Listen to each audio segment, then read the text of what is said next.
Tersiksa makanan penjara puncak penderitaan Baradae yang buatnya bongkar peran Verdi Sambo.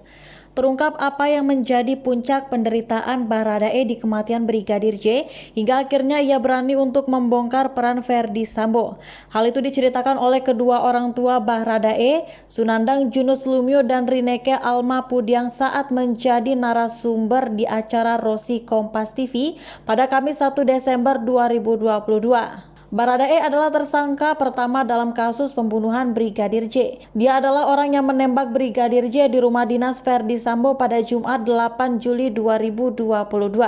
Dalam versi awal, Baradae adu tembak dengan Brigadir J karena Yosua Huta Barat melecehkan istri Verdi Sambo yakni Putri Chandrawati. Kendati banyak pihak yang meragukan kronologi itu termasuk kedua orang tuanya, Baradae bersikukuh bahwa itu adalah cerita yang sebenarnya.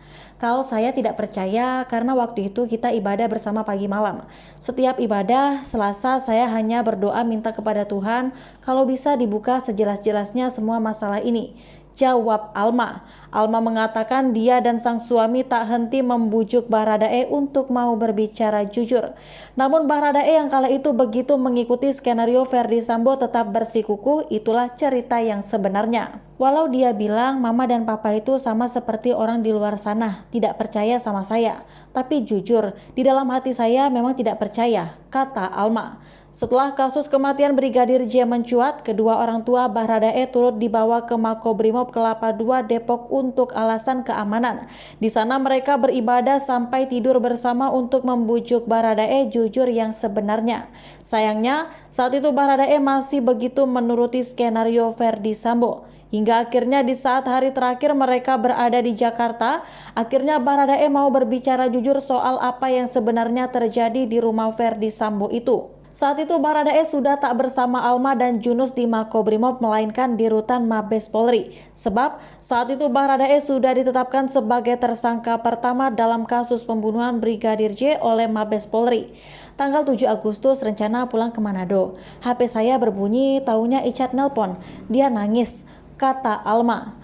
Alma menuturkan saat itu Baradae yang sudah mendekam di tahanan mengaku begitu tersiksa hingga akhirnya mau berbicara yang sejujurnya dan membongkar kejahatan Verdi Sambo di kasus kematian Brigadir J. Dia bilang, "Mama, saya sudah merasa sangat tersiksa di tahanan. Itu sudah 2 hari ditahan." Dia bilang, "Saya sudah sangat tersiksa, hanya makan nasi sama sayur dan mereka yang lain yang terlibat enak-enakan di luar. Saya akan bicara jujur." Kata Alma menceritakan ucapan Baradae kala itu. Saat itu, Alma dan Junus menemui Baradae di rutan Mabes Polri. Setibanya di sana betapa hancurnya Alma dan Junus melihat sang anak sudah mengenakan baju tahanan berwarna oranye. "Saya datang ke sana, dia sudah pakai kemeja oranye, hancur hati saya. Saya bilang anak saya biasa seragam polisi, terus malam itu dia pakai kemeja tahanan, hancur hati saya," ujar Alma tak kuasa menahan air mata. Alma tak tega melihat anaknya mengenakan kaos tahanan lantaran dia teringat perjuangan Baradae untuk bisa menjadi seorang polisi. Dia masuk polisi karena perjuangannya sendiri. Dia berjuang sampai melewati semua tahap, terus sekarang saya lihat dia di depan mata kami pakai baju tahanan. Kami kemudian berpelukan saat diberi kesempatan masuk. Dia bilang, "Saya harus jujur," tutur Alma. Penjelasan Kapolri. Sebelumnya, Kapolri Jenderal Listio Sigit Prabowo mengungkap hal mendasari Baradae akhirnya mau berkata jujur dalam kasus pembunuhan Brigadir J. Baradae ternyata dijanjikan oleh Verdi Sambo bahwa kasus Brigadir J akan dilakukan surat perintah penghentian penyidikan. Namun seiring berjalannya waktu, Baradae ditetapkan menjadi tersangka. Atas dasar tersebut, Richard memberikan keterangan yang jujur dan terbuka. Itu yang merubah semua informasi awal dan keterangan yang diberikan, kata Listio Sigit Prabowo dikutip Tribunnews saat menghadiri rapat di Komisi 3 DPR RI pada Rabu 24 Agustus 2022.